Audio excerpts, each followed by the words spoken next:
lady who is super talented, love her to death, known her for years, is so like everything has to be perfect. You are a perfectionist. It's She's because running it's around trying you. to clean her screen and getting lights up in her. You are a perfectionist. You know that. It's only for you, Rudy. Only for you because I Uh-huh. want you to have the best quality. So that's why. Yeah, right. Did you do the blonde hair for me too? I saw that on social media. I How know, was I know, that I know. I getting love all it. that in? I love it. Actually, we were talking with my hairdresser for a while, like, because, I've had red hair for like 5 years ish. And Yeah. at one point, I was like, I think I outgrew the red hair phase. And then I switched, I had a couple of phases. My hair is like so strong still, even after all these years of like coloring it.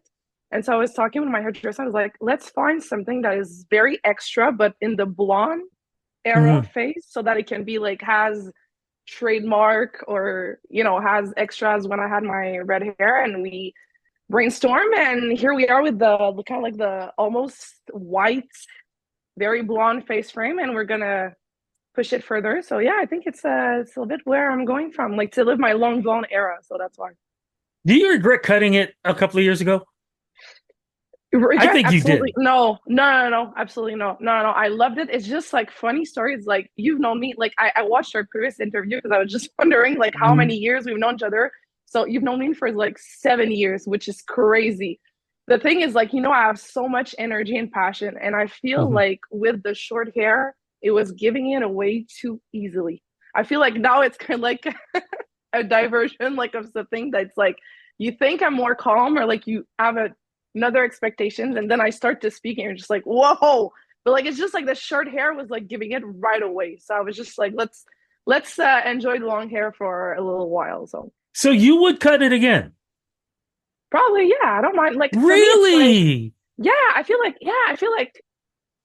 it's like, I always say, like, if for some sort of reasons I would have to lose my hair for like medical condition, like alopecia or something, I would rock Mhm. the bald hair. I feel like it's so much more about, like, me, so much more about like your personality, your energy, who you are as a person inside. So I think I would like, it's really just about, like, are you a good human? I don't care about my hair. It's just now I'm having fun with it, but like, and I feel like also I'm very privileged to have like hair that grows back that much. So yeah, but yeah, I would like, I don't mind if I feel like it, I'm gonna cut it. Yeah, I don't mind. Speaking of having fun, folks, we were supposed to do this interview, about a week or so ago, but Yeah, you had to cancel because you had to go to an event. yeah. And that I'm has, sorry. I think it has something to do with the blonde hair and everything. But if you go back on her social media, folks, you have to see the outfit she Both, wore both. both on this red carpet. I'm talking about the black and silver Yeah, or I know, the I know. black and sparkly. Yeah, the Like, sparkly black outfit. Yeah, wow. Where I did you know. find that? And what was the I already know what my reaction was. It was just like, get on my knees and go, have mercy. I got to see this. I wish I got to see it in person. But where did you get this? So there was like, there are two gala in Quebec for La Disque, which is kind of like the Junos for the French market. So Yeah. both outfit, I found it on Fashion Nova. Fashion Wow. Nova Curve, the plus size, I guess, brand. But yeah, Fashion Nova, because I can actually find clothes that fits my curves. So Fashion Mhm. Nova. And yeah, so I ordered it online and I received it, and it was honestly tailored to the T. I was very lucky. And the reaction was like, I went with one of my good friends, Tabia Shah. She's also a singer from the Montreal industry, and she couldn't believe it. It was like, even like the sparkling stuff, or like, it looked like it was made especially for me. But yeah, Yes. the reaction were like, everybody throughout the night, people from the industry outside were like, "Oh my God, you have the best outfit!" And I think partially, like, the reason I think I made such a big impression is that, and the reason why also I did it, because the previous years, like, it was my fifth year at Mhm. that disc. I loved all my outfit, but it was always like very flowy, and not hiding my curves, but it was always tailored to the T, I was going but to a say, little it's bit sorry to more flowy. interrupt. It's sorry to interrupt. You always have to, because you've shown this. There are a lot of times where you have to take it in here and take it in there. So it's not really fitting you. It's you trying to fit in it. exactly. The both all the pens that I wore were like tailored for me, so to fit the bum and the thighs and everything. But I never wore something very close to my body, and I was like, I just turned 32, and I was just like, I want to be an inspiration for younger girls to see like, oh, there's a curvy singer that I was feeling beautiful. I know other people felt and thought I was beautiful, and I just did it for like the little girls out there, the ones that I didn't get to have growing up. You know me, it's always consistent with my values. So I wanted to be out there. I think the fact that I'm like a curvy woman, I'm very healthy, very healthy. But the fact that I'm curvy, and that I wore something that is as much like in your face type of outfit, I think it was like people were really blown away. But it was a nice feeling. I I felt always in like the this. makeup. I have to shout out my makeup Yes. artist, Steven Caballera. He's been with me like since 2016. The very first music video I did as a solo artist, and every single time he understands the assignment, as we say. And he just with the green. It was like a green, a little bit of gold. He's amazing. Yeah. I always like to joke how many car accidents happened when you were walking down the street with that outfit. Honestly, I parked downstairs and then I just walked, so nobody saw me on the streets. Good. So there are no car accidents. All No, right. We're everybody you was safe. you do something else too, which I think is amazing. You do a show that you say is like, Maywell's and friends. Can you talk a little bit about that, please? So it's just like, because I look back and the last time we spoke was in 2021. So ever like a lot changed in a couple of years. I took in Hmm. 2022 kind of a hiatus where I was like not really doing music. I started my podcast and I was trying to Yes. like figure it out like where I was going as a an artist, but also as a public persona, like trying to figure out like where I was going with this. And so basically, when I decided to really give it a true shot in music, not that I didn't do it properly before, but now that I know the whole ecosystem, I was like, okay, let's get a publishing deal. Let's get a checklist. And so the Maywells and Friends, it was a mix between like the first one that I did was like to announce that I was like officially back. So to headline this big show to showcase my catalog and just to showcase actually that I write good songs. That's the Yeah. basic of it all. But it's just also like I've always been like a team. I have a really big team spirit. Like I've always been an independent artist, but by friends that I hire and people that are just like at the end of the day, like there's like always like 10 people working on my projects.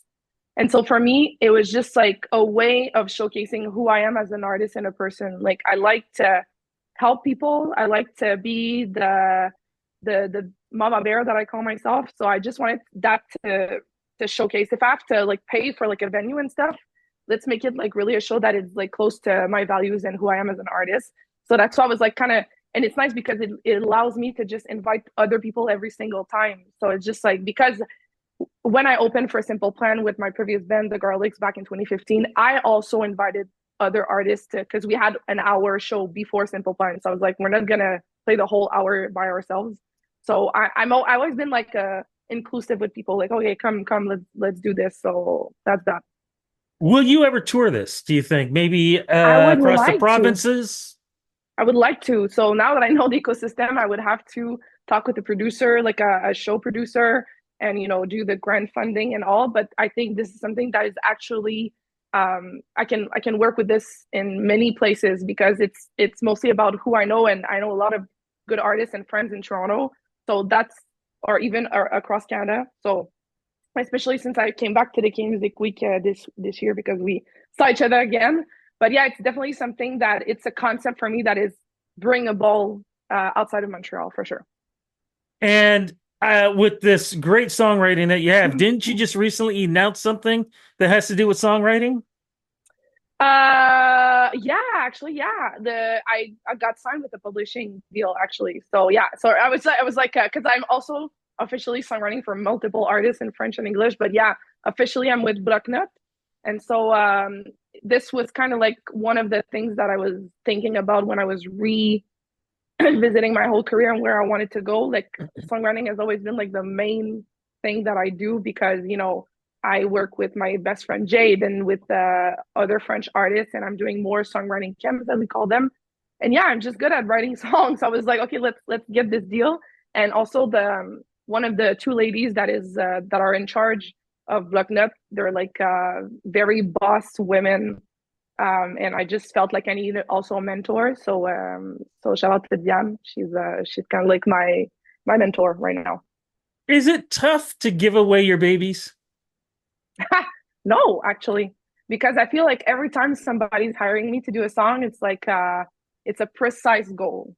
So it's kind of like I feel it more as like just another song, but it's like I've never actually. The reason why answering this is because I've never had a song written for myself that I had to give somebody else. Every time, if I have to be hired as a songwriter in the studio, it's Mhm. already from the get go.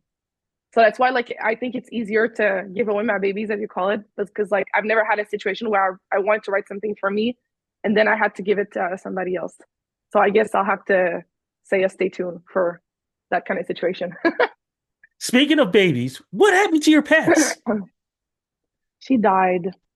She died in 20, Oh, yeah, well, Queenie, my guinea pig, yes. she died in 2022. Yeah, at the beginning of 2022. So, yeah, unfortunately, I don't know what, it's a small animal, and I think, and it's not like a dog where you go to the vet every now and then. So, I mean, I'm sure she lived, I saved her from like a pet shop and stuff. So it's just, I think I gave her the life that she enjoyed, but yeah, she died 2 years ago.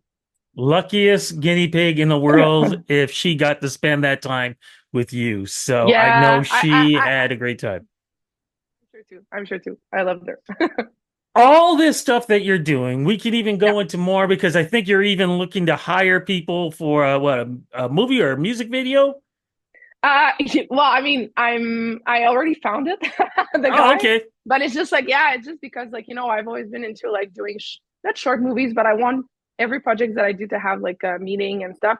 And so I was just looking for a male counterpart for the music video, and I found the guy. So we're shooting the music video for my song 5 hours in like a month ish. That's what we got to get to because new LP.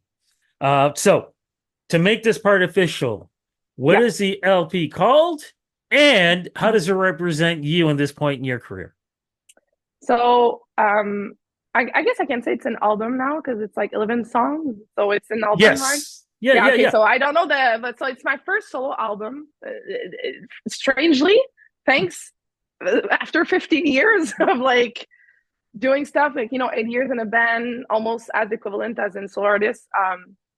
I mean, the thing that people don't understand outside of music industry is like there's still some ecosystem inside the music industry that stays the same as like you need to have a project to play in festivals and shows. And Yeah. every time people are like, oh, you've been around so many years and you have so many songs on the radio, why aren't you in these festivals? I was like, because I don't have a project, like a project.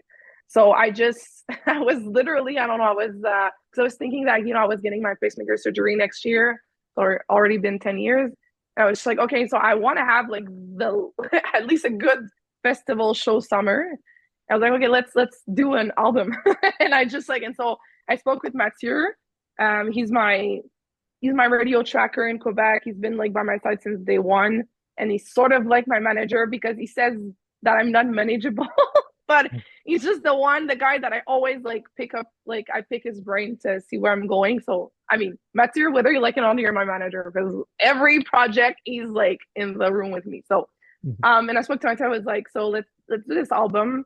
And so we regrouped a couple of like past singles that I released since 2020 and added two new songs, 5 hours and in French, Vaguer sur toi. So this album is also bilingual because this is who I am. You hear it in my accent, but I'm fully bilingual. And yeah, so the title is called Ad Astra because first of all, since the album is French, both French and English, I was like, I'm not gonna like put a French or English title because it's like it would be always like weird the translation and all. So I was like, and my dad's been he studied Latin back in high school, and he's always like ever since I remember he keeps like saying like these expressions, Latin expressions, and yeah, it was just like and ad astra means like to the stars, and like it means the same, exactly the same in French and in English. So I liked also that. It's also one of my tattoos that I have on my ribs. So because it means that I get to always go to my maximum. And yeah, that's why it's just like it's I just like the idea that it's me against me, and it's just like everything that I do, and you mentioned I'm a perfectionist. So everything that I do, I just wanted to bring it to the stars. So it was also like a bittersweet moment where it's like I understand now why I have this album and didn't work before. It wasn't the right timing. So yeah, that's why it's just like it's kind of like, and also you know what? It's all of this, but it's also like I just turned 32, and there's also a lot of ageism in the music industry for women. So I found it that it was very like rebellious of myself to just say I'm 32 and I'm releasing my first solo album, and age is just a number, baby. So it's just like it's a for different various reasons. Alaska was like the perfect title for this project. Congratulations with that Thank too. you. Are you doing any shows for the album? That's actually what I'm trying. So I'm looking for a booking agent. I've been sending a lot of emails, so it's in the process. I've been invited to a couple of like events in Montreal. Like I'm performing like one or two songs ish around, but nothing like official. But yeah, this is definitely the goal for next year. I said to everybody like I just want to do a summer of like shows and festivals. So then when I get my second like my other pacemaker surgery, I can like just rest. Like just like I've done everything up to this point, so now I can rest. You brought that up on social media about your pacemaker, and you're reminding people with all this energy that you have, you let people know that they're still like Superman and his kryptonite, if you want to call it that, that Yeah. you still deal with that. Can you explain a little bit to folks who may not know the story about this? Because it's one of the reasons why you said on social media that you want to make sure that you live every moment to its highest level as possible. Yeah. I mean, it's just I got my pacemaker when I was 22.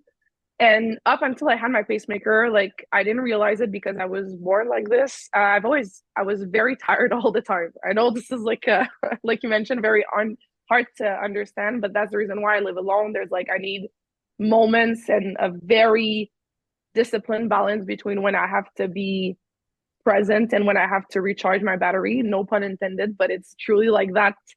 And it's just yeah, it's all my life always been very disciplined because of my heart problems. Like it's just like I have to sleep a certain amount of time and eat and train. It's just, but it's also good. It's like a curse that turned into a blessing because at the end of the day, I'm sure I'm more healthy than most people because of that. Yes. But it's just it's just like every surgery, there's always risks. So it's just like when I got my first pacemaker surgery, I had to go twice in the same summer because there was complications. So I already know that even though we have the best cardiac surgeon in Montreal and in Canada and in the world, probably there's still risks. So it's just like I knocking on wood, my floor, but it's just like you never know. It's the risk of like having pacemaker surgery or just any surgery in general, but especially heart surgeries. So it's just yeah, I just wanted to give it all because um yeah, you never know. It's like the sad reality. My mom won't like me saying that, both my parents, but it's just yeah, I don't. You never know. You sign a paper with a bunch of like um stuff that can happen, and my doctor was like, she said like you just need to don't look at, don't read, just sign as a thing. But yeah, it's just like and I didn't realize because I've always been like very optimistic and very positive, but I've been a sick child all my life, so it's just like the fact that I was going to hospitals so many times in my life, but it's just like I've always been a fighter and a lot of resilience. So I guess like it's just sometimes I notice the resilience that I have compared to most people, and it's probably because it's because I was a sick kid, and now I get to bring that wisdom with me So you at tell 32. so when you tell that story, does it shock people when they see you on stage? Or even better still, when you post your workout videos, and even better when you make those challenges to people about the workouts you do, does it surprise people? I guess not because anybody who's been into sports, I'm like just because I Because was like thinking you back. love volleyball, you love Yeah, volleyball. I love volleyball. I guess people who's been very into the sports, when they see my physique, they know I'm a athlete because like you don't get Mhm. to like unless you pay, but like I didn't get my thighs and my bum. out of like nothing but sports and eating. So like anybody who's been very into workout knows that it's years of playing sports and doing squats and so I guess for these people it's not a surprise. I guess for the average Joe Blow, it's like the fact that I'm 200 pounds. It's like, but it's like it's so much weird like misconception about the fitness industry because, Yeah. and I guess it's like it's been reinforced with like the superheroes because like to me, like an athlete is like Serena Williams, but she's like 220 pounds of pure muscles and she's an Amazon. So, but we've been showcasing in Hollywood so many thin girls, and I'm not saying thin, there's thin athletes, but there's just so many different sports that showcases different body types that we have to keep in mind that, help come in all shapes and size. And there was this I forgot her name, but there was this rugby player in she's been very popular for the Olympics this summer. I I think know it's who like exactly who I know who you're talking about. Wyona, my I know, Wyona. yeah. I Yeah, I know follow that her too. I know who you're talking about. she's amazing, and I loved when for the Olympics this summer she talked about like like someone who throws like big weights around like and there's gonna be different shapes and sizes, but they're all Olympic athletes, and I think that's the one of the messages that I want to go and spread because every time I stand up as a bigger girl in the public space, I know like some women are inspired by that, and I just like this is my fuel to just keep on kicking ass and going to the gym. The other thing that we have to talk about, especially because we're at that time of year, you have a very popular Christmas song that you wrote that I Yeah, have to assume is back on the charts again. I guess so. I hope so. Like I released Home for Christmas in 2018. So I'm I need to release another. I need to write another one for next year. That's like so I did my album this year, and now I have to do another original Christmas song. But yeah, it's like I'm just such a crazy Christmas lady that when I used to work with RPM Promotion, and I can still work with them, but back then I worked very closely with RPM Promotion, and Mike in India were like, hey, you've been very like efficient on a radio station. Like, why don't you write a Christmas song and we're gonna push it. So I was like, okay, fine, yeah, for sure. I think it was the perfect timing because in 2018, there weren't as much original Christmas song, or people didn't understand the power of like an original Christmas song. And Yes. so that was my second top 30 in the Canadian Billboard with this song.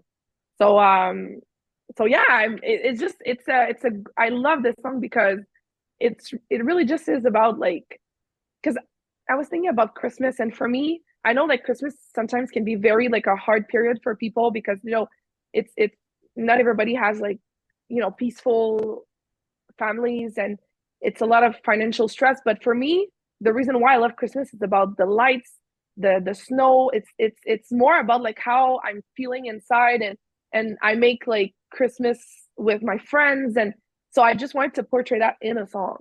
So that's why You like Home did. for Christmas. Thank you, and I think Home for Christmas is just like about celebrating just like the joy of being with whoever you call family actually. So you're coming home to Christmas, whether it's your animals, your friends, your colleagues. It's just like it's Christmas is where like your heart is in a way. So yeah, Home for Christmas is about that. I love it. And the video shows it perfectly too. Ah, I love Um, it. I gotta go back to something that we talked about a long time ago because I still haven't seen it. Vacation Time. Actually, when I came to the K Music Week, it was a week of vacation. That wasn't vacation. You cannot use that. You were performing, you were hustling, you were all over the place. Come on, you Yeah. cannot use that one. That was not vacation. And you drove. So, no, you can't use that And as also the vacation. second week of vacation, like because I have 3 weeks in a year, like everybody. So Hmm. the first week was like K Music Week. The second week was like a couple weeks ago for Ad Disc and all the festivities. And the other like days, it's between like studio session and all. I guess this goes back to like my pacemaker stuff. It's just like I guess like once I'll have my next pacemaker surgery, I will be like forced to have like at least a month off. So it's like I won't have a choice but to chill. So it's just Okay, like okay, okay, up until my pacemaker surgery, I'll work. okay. So, what would be the ideal vacation for MW. And I don't mean what you just talked about. I mean a real Real.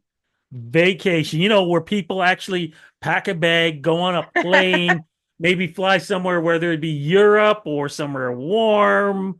What would be, or cold, depending, of course. Mind you, I don't know why you want to go anywhere cold because Montreal winter, please, are you kidding me? Anyways, where would you go? So I already have it in mind. So I want to go to the UK and do the Warner Brothers Studio London tour for Harry Potter. Ah, I would like to go there, see Oxford, because I'm a big nerd, so I would like to see university. So I would like to go see the museum. Like I like London would be on my list, Scotland, because like a lot of like the places that inspired Harry Potter was, taken from Scotland. So that would be my ideal vacation, like a good 2 to 3 weeks to just merge myself. And like my mom and my dad both did like 23andMe. And mhm. so like they realized like I'm like 1/6 Irish, like over there. So yeah, I guess Ireland, Scotland, UK. Yeah, that would be like my vacation, ideal vacation. Finally, fantastic. Glad to hear this. As we're wrapping this up, where do we get the new album? Where do we find it? Everywhere actually. So it's like Spotify, Apple Music, YouTube Music, anywhere you find music is available. So I guess on the web. And as we're heading into 2025, any wise words from you for folks who are, maybe they didn't have the best 2024 and they're looking forward to maybe a rebirth in 2025. Any wise words from you? I would separate, you know me, I would separate this in two. Now that I'm older and a little bit more the mama bear of the whole Mhm. group. So the first one would be if you need to like rebuild yourself. It's like it's and I re-listened to the interview back in 2021. I guess it's the same thing. Like be patient with yourself, be patient with others, because trust that life has a timing. So put all the cards that you need to put, or like you know, make your own luck, but also be patient that, if it's meant to be for you, it's going to come to you. So it's just a little bit a mix between like working for where you want to go, but also having faith that, timing is everything. And like, so that would be my first advice, because this is one that I highly needed to hear because I was the one pushing, pushing, pushing, pushing. But sometimes the low period are just like I read something was like the low period, like the in between period, are like you to like mourn the last version of yourself while you're building. So it's just like it's Yes. transition period. So that's why like for me, patience is very like I need to work on this. As now the 32 years old mama bear, music producer, feminist, it's I would say especially and I there's something that I try to dive in more, being more outspoken about politics. I've always been like that. You know me. Like I've been Mhm. spoken for the BLM and all, but I have a bachelor degree in law and in journalism. And especially nowadays where like we see horrific things being said online and now more than ever towards women. Yes. For 2025, I want to be more advocate on that because I feel like I have a responsibility more than ever as a cis heterosexual white women to protect my sisters. So I guess for me, 2025 will be about creating this. I've already started to create this safe space. It's called I call this group Girls in Music. It's on create this group on Instagram where it's just like it's girl close or a little bit far from the music industry to create a community and a safe space, for people to the girls to exchange and without being violated or anything else. But yeah, for me, 2025 will be a big year because I have a lot of knowledge, but I'm still willing to learn. But I'm also very much willing to protect um, women out there because it's. I mean, I know you've read this stuff online. It's horrific that there's guys saying like your body my choice, and it's Yeah. it's yeah. So I guess it's a weird transition because when I was like be patient with others. And I feel like now people don't have that patience because everybody's very like violent in their speech. And it's like I guess I know I was gonna get political because you know me. I'm very advocate on stuff and like it's about human rights. But I guess I want to say even when people are like saying stuff that you don't agree with, discussion will help not being on the extremes. And I know sometimes it's hard. It's very hard because it's like I was saying in my story, it's like, and I'm gonna translate because I think I was saying it in French. I know you watched my story, but I was saying like I know it can be hard, for example, to convince someone to not be racist. You know, it's like it's such a basic human thing. But then it's Mhm. just like sometimes if you are too much take time to talk, then you won't have nuances to maybe change the other person's perspective. It's weird that we have to even have these discussions, but as I mentioned, and when I did my learning and my reading, as a white privileged woman, it's my job to take the time for all the legal minorities to educate people and make sure that every now and then people are more tamed with their opinions and less violent with them. So I guess that's my big answer for 2025, as usual. Always, always a pleasure speaking with you. And I always feel like we Thanks for never your have time.